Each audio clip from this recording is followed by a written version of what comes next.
There was a time when drinking water was sipped from a brook or pulled from a well. But as we grew together in bigger and bigger groups and began to understand why and how we needed to keep our water clean, the distance and complexity between us and our water sources grew. Till today, the immediacy, convenience and safety of our drinking water feels a little like magic. The water, of course, still cycles through the natural world much as it ever did. Rains, seeps and runs into aquifers, rivers and lakes, and out to the ocean, all the while evaporating to form clouds and keeping the water in a continuous cycle. But now we humans have introduced some loops of our own. If water is plentiful, we source it from watersheds, treated to drinking water standards, and then the used water gets cleaned up at a wastewater treatment facility and is released back into the environment to be later used again by downstream communities and eventually sent to the ocean while we look for new sources of supply. Which is just fine until there's less rain and more demand. New water restrictions have been imposed in Cape Town, South Africa. In India, rising temperatures threaten to make a severe water crisis there even worse. The greatest global risks of our time, the shortage of water.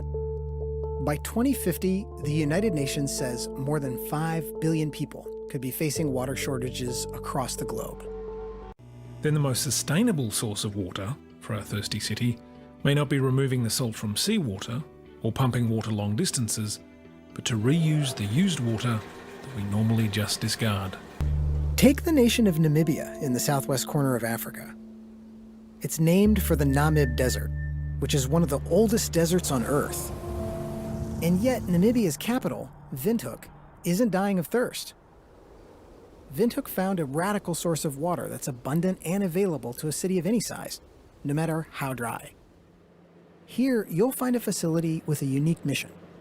While many cities usually just clean up sewage and then dump it into a river, Windhoek takes that treated water and sends it into their water recycling plant.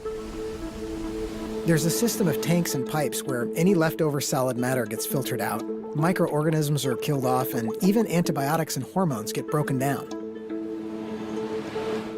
The last step involves an ultrafiltration membrane, which will filter out basically all suspended particles, all bacteria and all viruses. Then it's mixed with other treated water that's collected from an underground aquifer or reservoirs for seasonal rain. Which means that every time someone in Windhoek opens a tap, about a quarter of what comes out is recycled wastewater.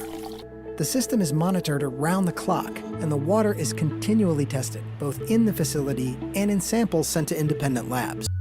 Since Windhoek's adopted this technology, a handful of other cities have embraced drinking their recycled wastewater. But in other places, this technology has been met with resistance. Toilet water is toilet water. Dam water, I don't think, has been toilet water ever. It's toilet water. Do I look like a dog or something? I'm not drinking no toilet water. When a cholera epidemic broke out in London's Soho neighborhood in 1854, British scientist John Snow paved the way for the modern field of epidemiology by tracing the outbreak to a tainted well. So it's not surprising that the dangers of mixing drinking water and wastewater are feared. Augmenting our rivers and streams with wastewater from treatment plants might be okay for the environment, but we're planning on drinking this. So it's first thoroughly, carefully and repeatedly processed to remove particles, pathogens or pollutants at a water purification plant that contains multi-barrier treatment processes and advanced monitoring. Then we have to loop it back into our drinking water, which we can do in a number of ways. We can pump it all the way back up to a reservoir in the watershed or into the ground. Here it mingles with the rain and runoff, flora and fauna, which of course means it gets dirty all over again and needs to be retreated before we use it as drinking water. Or we can simply put the very clean water from the advanced purification plant straight back into our water supply. But while Windhoek might seem extreme in how it handles its wastewater, it's likely that many people are already drinking some wastewater. Everybody lives downstream of somebody. Countries like the United States and Singapore have started turning treated wastewater into potable drinking water. Many people take the availability of fresh running water for granted, but reusing wastewater is becoming a necessary part of modern life. Singapore currently has to import water to support their population, but they are working towards becoming water independent. By treating the water and reusing it, resources are being utilized more efficiently, but some people are still grossed out by the idea of drinking water that used to be mixed with sewage. That will take your urine or even the water vapor you breathe out and recycle it into drinkable water. Sound gross? Well, guess what you've been drinking? Remember, the water cycle on Earth is a closed cycle. The water that we have at our disposal right now has been here for billions of years. The process of cleaning wastewater is an effective way to reuse water that involves many steps. New technologies are working to reduce the cost and amount of energy used to clean water and make it easier to recycle wastewater for human consumption. These advanced purification systems are used by utilities around the world.